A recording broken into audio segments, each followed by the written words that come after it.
Pokémon Day is just around the corner and there's only one thing in everyone's minds, besides the Scarlet and Violet DLC they are bound to announce, and that is the addition of Game Boy and Game Boy Advance to NSO and NSO Expansion Pack, and what that could mean for the classics. And like I said on my previous video, which you should absolutely watch, that was my last theory/speculation before the presents, and today we're just talking a bit. So hey, I'm Not So Ace Trainer, and what about those old Pokemon games? Let's get into it. If you watched my predictions for Pokemon Day, you probably noticed that I said I didn't want to get my hopes up for those games because I could easily get disappointed. I felt like something so big not being announced in the Nintendo Direct was strange, but then again, Pokemon always moves to the beat of their own drum, and you could already hear a Pokemon Presents approaching. But looking at the past, back in 2016, when Pokemon Red, Blue and Yellow were announced for the Virtual Console, they were announced on a Nintendo Direct to be released on Pokemon Day. It was also the 20th anniversary of the Pokemon franchise with its first Pokemon Day presents, meaning the Virtual Console reveals were more connected to Nintendo than Pokemon. This could mean that nothing is coming right now and we have to wait for Nintendo Direct, though Gen 2 did come on a Nintendo hosted Pokemon Direct, something we don't even have anymore, so there goes that argument. To me, this makes me feel like, since we're talking about mainline Pokemon games, that Pokemon will most definitely take the wheel in this announcement, and even if they are not announced right now for the NSO and NSO Expansion Pack, there are way too many aligning stars when it comes to bringing these games to the Nintendo Switch. The 3DS eShop is closing down on the 27th of March 2023, exactly 1 month after Pokemon Day. This will mark the closing of the only official place where you can still get Pokemon games for Gen 1 and Gen 2. Original Gen 3 plus 4 and 5, they have long been lost in the hands of greedy resellers abusing the price bubble. And we all know that when it doesn't make Nintendo money anymore, they will try to find a way to change that. Another thing that really hints at least Gen 1 and 2 games coming to the console is the imminent release of Pokémon Stadium 1 and 2 on the NSO Expansion Pack. These games, without the connection to the Game Boy titles, lose a lot of its appeal and will likely not be as well received as they could have been, since one of the coolest things was you being able to use your own Pokémon in the games. Still, while these are strong indicators that these games are coming to the console, they do not necessarily mean that they will be paired with the Game Boy and Game Boy Advance services. Pokemon games are some of the most valuable, if not the most valuable games Nintendo has to offer, especially when talking about the first 3 generations.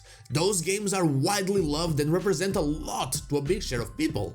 I can easily see people buying a Switch and a subscription just to be able to play those games on their TV, for example. And, of course, Nintendo knows that. The prices of the Virtual Console games on the 3DS show us exactly that.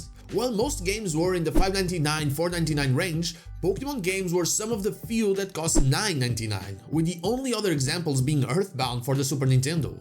This means that, even though we're paying for a subscription, there's still a chance that they see the games as super valuable once again and just have a different approach to them. Pokemon games added to the eShop and bought separately. While this sounds like a full-on bad thing, it does have one pro. Finally, we could have multiple save files for old Pokemon games on the same console just by owning the game, while the NSO would need a family plan or a multiple account plan. Still, it would be an added cost for each game, which would surely, at least in the short run, surpass that of the subscription, since we're talking about 9 games. So, while there's a chance this happens, I like to believe it won't. One thing is for sure though, I think it is almost undeniable that these games will come to the Switch, most likely around the same time we get Stadium 1 and 2 as the monthly games for the N64. That could easily be now, though until March 27th, Nintendo is still making money from the 3DS eShop and from those same VC versions of the classics. People are now, quote-unquote, panic buying those games since they won't be able to after. Announcing a Switch version now, from a business standpoint, and that's what matters, would not be wise, so we should expect them further down the line. And sure, the community would be angry, but when did they ever truly care about that? Still, I expect the games to come separately. When we get Stadium 1 for the N64, we get Gen 1 for the Game Boy. When we get Stadium 2, we get Gen 2, and eventually, down the line, we get Gen 3 for the GBA. So, I don't see it happening right now, at least not this Pokemon Day. And that is all I have for you today, my take on the classics coming to the Switch. I am absolutely sure these games are coming. I just don't think they're coming right now. But what about you? Do you think differently? Do you expect the games to be announced on the Pokemon Presents this Monday? Let me know in the comments down below. And also, before I go, let me thank my Twitch viewers, Dr. Cass Nabler, which I probably butchered again, and J Pokemon Trainer for claiming the shoutout for these videos. Thank you so much for all of your support. And now, like the video if you like it, dislike if you don't, and don't forget to subscribe to the channel for more Pokemon content, and also ring the bell so you know when the next video is out. You can follow me on social media and Twitch. I stream there Wednesday to Sunday, not Saturday, or join our Discord. All the links are in the description. Thank you so much for watching, and I'll see you all on the next one.